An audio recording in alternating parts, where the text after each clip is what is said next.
Quelle différence il y a entre gouverner par la lettre et être gouverné par l'esprit? Nous pourrons avoir le livre, posséder toute la lettre et peut-être constamment s'écrier à la loi et au témoignage. On peut devenir ainsi très légal, vérifiant sans cesse la lettre. Le Seigneur n'a pas agi de la sorte, ni l'apôtre Paul. Zélé comme il l'était pour les Écritures, pour la parole de Dieu, entièrement gouverné par la parole de Dieu, la chose qui comptait pour eux était la parole vivante. Notre Seigneur Jésus disait, les paroles que je vous ai dites sont esprit et vie. La chair ne sert à rien. Jean 6, 63. Nous pouvons tuer avec la lettre, nous pouvons tuer avec la parole, en tant que parole.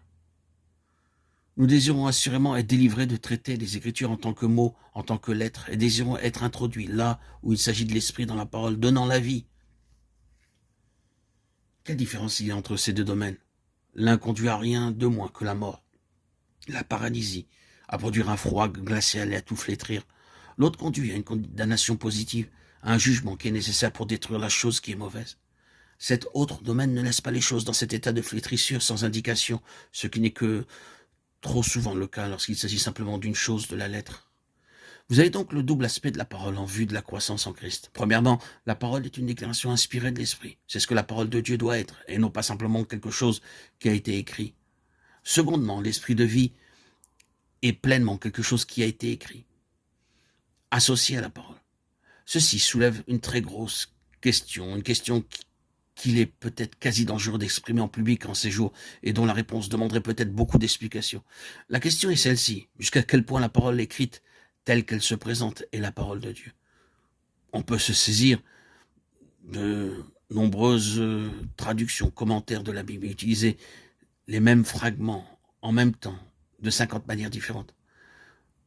Le même passage de l'Écriture peut être la base d'une douzaine de choses différentes, d'explications différentes, de commentaires différents, toutes s'excluant et se contredisant. Laquelle donc de ces 12 choses ou de ces 50 manières d'explication, commentaires est la parole de Dieu?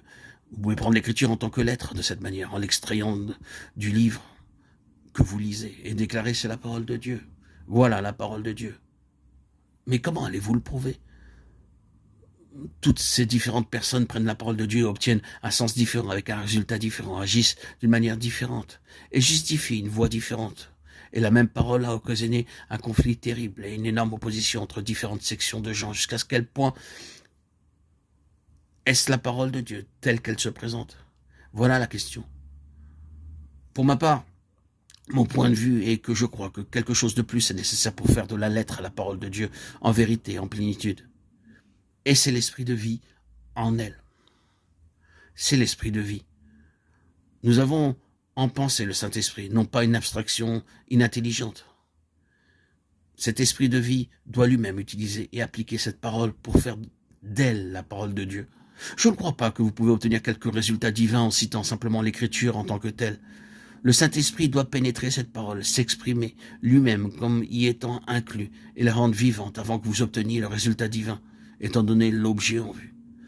Un homme céleste vivant n'est pas produit par de simples paroles, même s'il s'agit des paroles de l'Écriture.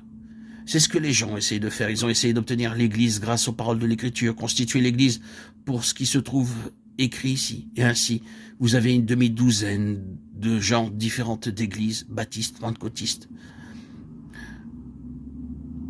tous se tenant sur ce qu'ils appellent la parole de Dieu.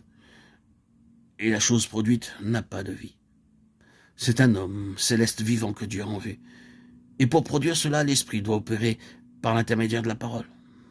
Le Seigneur a dit à ses disciples, les paroles que je vous ai dites sont esprit et vie. Seigneur, à qui irions-nous? Tu as les paroles de la vie éternelle. De la part de Pierre, celui qui a prononcé ces dernières paroles, c'était une parole de discrimination. Les scribes et les pharisiens avaient les Écritures, ils proclamaient que tout ce qu'ils avaient et détenaient se trouvait dans la parole de Dieu. Ah oui, mais ils ne connaissaient pas ces paroles comme celles de la vie éternelle. Il y a une différence. Cette vie se trouve dans son Fils.